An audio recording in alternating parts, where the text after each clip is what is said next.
Paten ieu teh hayang apal breeding, patenting jeung trading tah. Ieu teh aya nu nanya. Ngan lieur saya teh. Oh. Iya mah penjelasan da sama-sama belajar lah ya. Abdi ge ngawitan kitu tah kanu ngawitan kanu domba teh. Ya, gitu. Nya nusa pemahaman abdi gitu. Sistem domba teh aya 3, aya breeding, aya fattening, aya trading. Urang teh nek nyokot nu mana?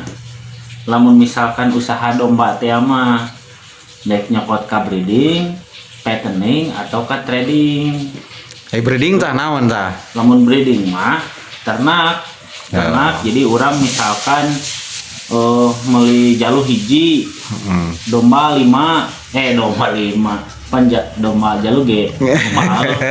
Janten 5 tah. Jadi nu dialana teh anakna sistem populasina nu dilobaan ku ternak gitu. Breeding teh.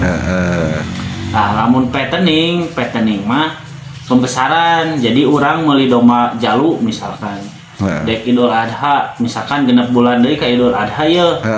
Meuli nu umur 8 bulan atau 8 bulan. Digedekeun.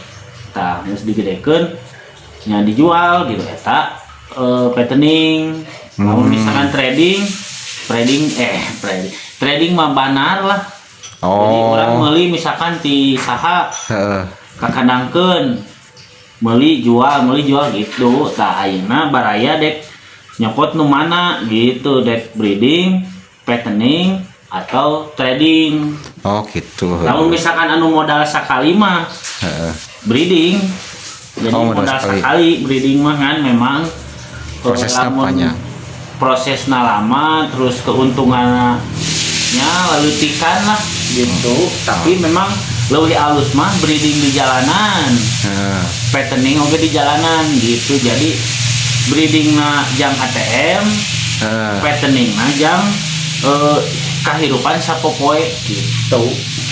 Kan memang kudu cuana rada gede. Modalna badak oge ya. Nah, gitu. Tapi teu naon pan ngaranna ge diajar usaha. Ikhtiarnya bari ngadoa. Bari ngadoa. Gitu pemirsa. Nah, ieu mah nya keur kanggo anu pemula ieu mah sami-sami lih abi oge lah. Kanggo anu pemula pisan lah gitu da abdi ge sami pemula.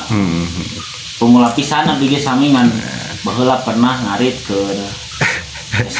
SMP lah, SMP SMA ngarit gitu kan baheula mah gengsi. Ada ieu nama gengsian mah maldahan rumah tangga mah. Lah gitu. Tah sakitu we Paten, hatur nuhun penjelasananya. Hatur nuhun pisan, salam ngarit. Assalamualaikum warahmatullahi wabarakatuh.